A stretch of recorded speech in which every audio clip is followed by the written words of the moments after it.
डहाणू नगरपरिषद सार्वत्रिक निवडणूक भाजपच्या विरोधामध्ये सर्वच पक्ष एकवटले, दोन्ही शिवसेना एकत्र येण्याची शक्यता आहे।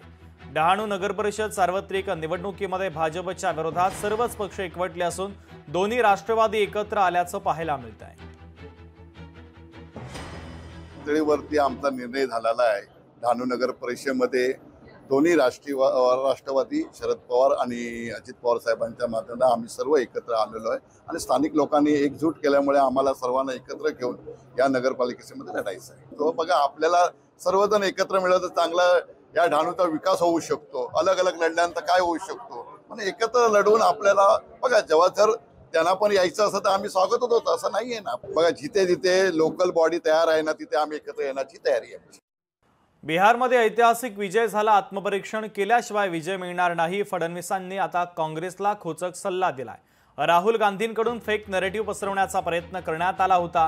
काँग्रेसची एमआयएम पेक्षा वाईट अवस्था झाल्याचा टोला आता देवेंद्र फडणवीसांनी लगावलेला आहे। आज आपण बघा, एकीकडे आरजेडीची तर हालत खराब झालीच आहे, पण काँग्रेसची हालत त्याहीपेक्षा खराब आहे। काँग्रेस एमआयएम पेक्षाही खाली गेली आहे आणि एकत्रित कम्युनिस्ट पक्षांच्या ज्या जागा आलेल्या आहेत त्याहीपेक्षा काँग्रेस खाली गेलेली आहे। मला असं वाटतं की काँग्रेसच्या बिहारच्या इतिहासातला सर्वात कमी स्कोअर त्या ठिकाणी आलेला आहे।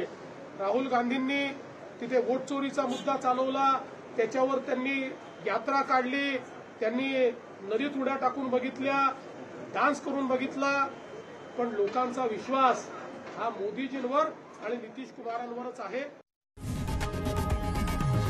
लोकशाही मराठी ऐका, पहा, जागरूक रहा।